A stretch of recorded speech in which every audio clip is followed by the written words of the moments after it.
उत्तर प्रदेश के बुलंदशहर में पहुंचे deputy CM Keshav Prasad Maurya media से रूबरू होते हुए कहा कि भ्रष्टाचारी नहीं चाहते 2000 का नोट बंद हो। उन्होंने कहा कि कर्नाटक चुनाव हार की समीक्षा की जा रही है और लोकसभा चुनाव से पहले यूपी नगर निकाय में बम्पर सफलता मिली है।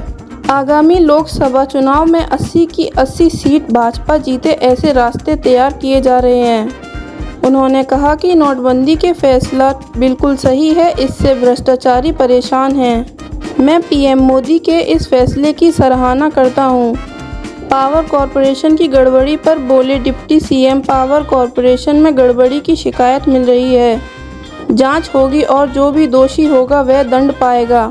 डिप्टी सीएम ने कहा, जापान में राष्ट्रपिता महात्मा गांधी की प्रतिमा का स्थापित होना सराहनीय और ये दुनिया में देश के कद को बताता है। सभी पत्रकार मित्र, पहला तो मैं ये बता दूं, आज जिले में मुझे आने का मौका मिला है और क्योंकि भारतीय जनता पार्टी का कार्यकर्ता हूं तो सबसे पहले भारतीय जनता पार्टी का जो हमारा जिला कार्यालय है वो हमारा कार्यालय नहीं बल्कि कार्यकर्ता के नाते मैं उसे अपना मंदिर मानता हूं। तो पहले मंदिर पर गया और अपने सभी पार्टी के कार्यकर्ताओं के साथ, सभी जनप्रतिनिधियों के साथ बैठक करके, उनके साथ संवाद करके 2023 नगर निकाय के चुनाव में बुलंदशहर सहित उत्तर प्रदेश में ऐतिहासिक विजय की उनको बधाई दिया हूं और 2024 में बुलंदशहर सहित पूरे प्रदेश में कमल खिलाने का आह्वान किया हूं। आज इस बैठक में हमारे जिले के अध्यक्ष, हमारे जिला पंचायत के अध्यक्ष, हमारे सभी माननीय विधायकगण के साथ सभी जिले की समीक्षा बैठक की गई है और जिले की समीक्षा बैठक में सबसे पहला कार्य जो मुझे आज करने का मौका मिला है उसमें जो उत्तर प्रदेश के अभूतपूर्व मुख्यमंत्री के रूप में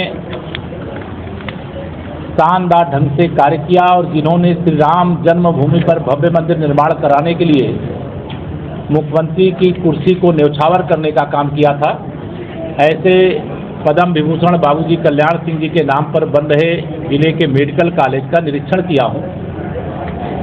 निरीक्षण संतोषजनक रहा है और आज की बैठक में यह निर्देश भी दिया गया है कि जो अभी तक कल्याण सिंह मेडिकल कॉलेज के रूप में नाम जानते थे, चूँकि वह पद्म विभूषण से सम्मानित हो गए हैं तो पद्म विभूषण शब्द को भी जोड़ करके मेडिकल कॉलेज का नामकरण कर दिया जाए।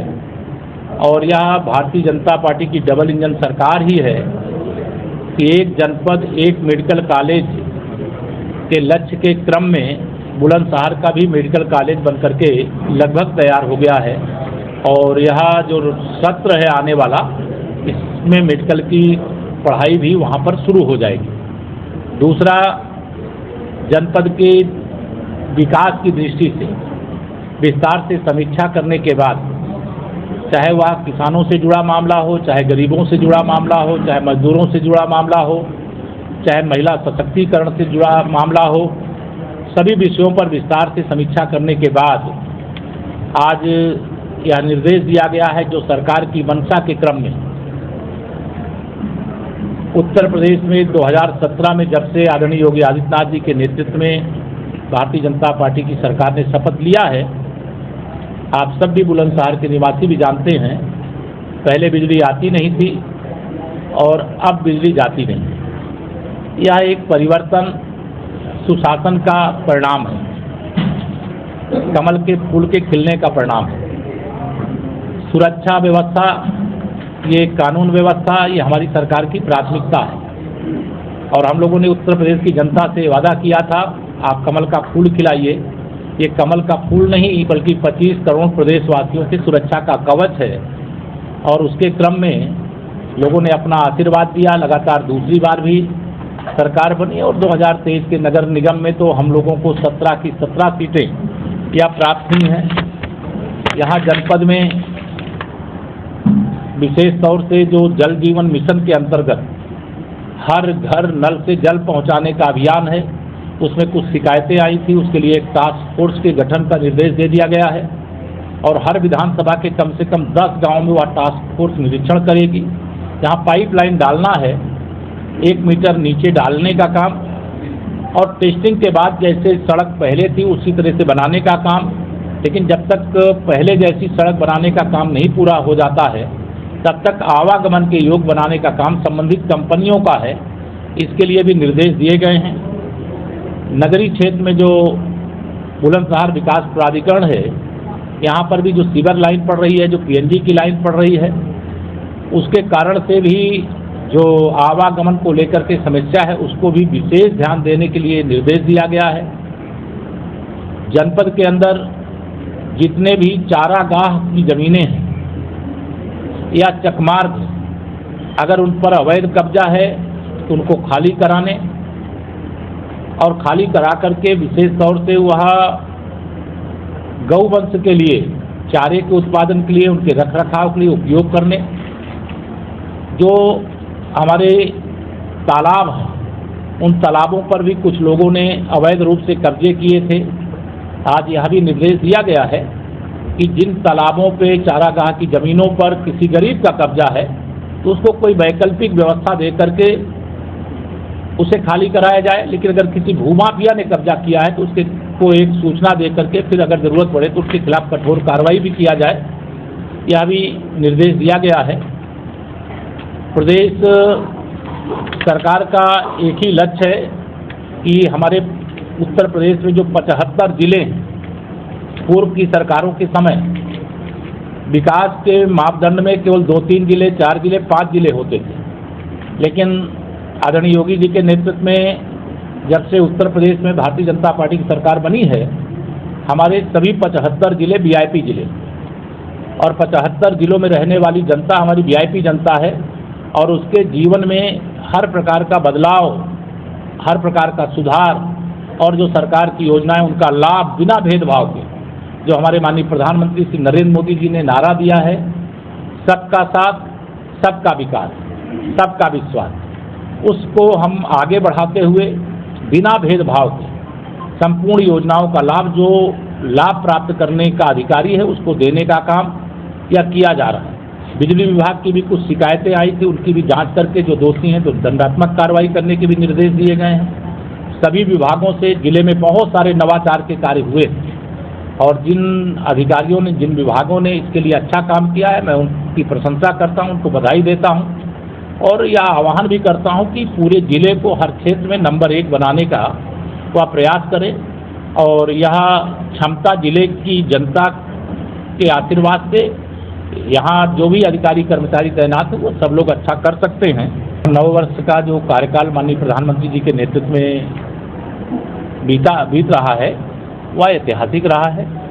9 साल में उनके अगुवाई में जो काम हुआ है वो 90 साल में कांग्रेस सहित सारे भाजपा विरोधी विपक्ष नहीं कर सकते थे।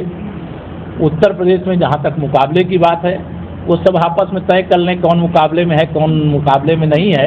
लेकिन यह सब 2019 के लोकसभा चुनाव में, चाहे वो सपा हो, चाहे बसपा हो, चाहे कांग्रेस हो, चाहे राष्ट्रीय लोकदल हो, ये सब भाजपा के विरोध में एकजुट थे। 51% वोट के साथ 64 सांसद हमारे जीते थे। अब उसमें 2 प्लस हो गए, रामपुर हम जीत चुके हैं, आजमगढ़ जीत चुके हैं, तो 66 हो गए। और हमें पूरा विश्वास है कि 2024 में जनता के आशीर्वाद से, कार्यकर्ताओं के परिश्रम से और माननीय नरेंद्र मोदी जी को फिर से प्रधानमंत्री बनाने के लिए 80 की 80 लोकसभा की इच्छा कर रहे हैं। 2018 में वहाँ विधानसभा चुनाव हुआ था, उस समय भी हम सरकार नहीं बना पाए थे। लेकिन जब 2019 में लोकसभा चुनाव हुआ था, 28 लोकसभा में से 27 लोकसभा भारतीय जनता पार्टी जीती। मैं पूरा विश्वास रखता हूँ कि 2023 में हम वहाँ विधानसभा नहीं जीत पाए, लेकिन 2024 में लोकसभा में कमल ही कमल नीति बनी है। और ये जो नीति है उसी का परिणाम है। ये जो भ्रष्टाचारी है वो नहीं चाहते हैं कि 2000 का नोट बंद हो, वो नहीं चाहते हैं कि नोटबंदी का फैसला लिया जाए, वो नहीं चाहते हैं गरीब को पक्का मकान मिले, वो नहीं चाहते हैं हर गरीब के घर में नल से जल पहुंच जाए, वो नहीं चाहते हैं कि मेरे आप सब पत्रकार मित्रों बुलंदशहर के 5 घंटे बिजली मिलती 2017 से पहले बिजली आती नहीं थी, अब जाती नहीं है। तो ये सब परिवर्तन का प्रतीक भारतीय जनता पार्टी और कमल का फूल। आज बाबूजी के नाम से मेडिकल कॉलेज बनकर के तैयार हो रहा है। 300 बेड का जिला हॉस्पिटल था, वो 500 बेड का बनने जा रहा है जो मेडिकल कॉलेज का पार्ट होगा। तो बुलंदशहर हो चाहे उत्तर प्रदेश का कोई जिला हो, हमारी सरकार की प्राथमिकता है और चिकित्सा की सुविधा और चिकित्सा की दृष्टि से जो जरूरतें उनकी पूर्ति हम लोग प्राथमिकता पे कर रहे हैं। और आपको एक बात और मैं साथ में बता दूं, जिसके बाद अगर आपका कोई सवाल होगा तो वो ज़रूर मैं जवाब दूंगा। 2023 के नगर निकाय चुनाव में भारतीय जनता पार्टी को जो ऐतिहासिक सफलता बुलंदशहर सहित प्रदेश में जनता के आशीर्वाद से, कार्यकर्ताओं के परिश्रम से, डबल इंजन सरकार के द्वारा जनता की गई सेवा के आधार पर मिली है, उसके लिए जनता का आभार भी प्रकट करते हैं, कार्यकर्ताओं का अभिनंदन भी करते हैं। और उत्तर प्रदेश में 17 नगर निगम हैं। सभी 17 नगर निगम आज भारतीय जनता पार्टी के महापौर, अधिकतम नगर निगम में भारतीय जनता पार्टी का सदन में बहुमत भी मिला है। और हम इसके आधार पर ये कह सकते हैं कि डबल इंजन की जगह ट्रिपल इंजन सरकार पूरी रफ्तार से, पूरी जिम्मेदारी से जनता की सेवा में कोई कमी नहीं रखेगी। लेकिन अगला चुनाव जो हमारा है वो 2024 का लोकसभा चुनाव। 2024 के लोकसभा चुनाव में जैसे हमें उम्मीद थी कि हम सभी 17 नगर निगमों में जीतेंगे और नगर निकाय के चुनाव में सपा बसपा कांग्रेस को पछाड़ेंगे, और उसके लिए जनता ने समर्थन दिया, आशीर्वाद दिया और उसमें हम लोग कामयाब हुए।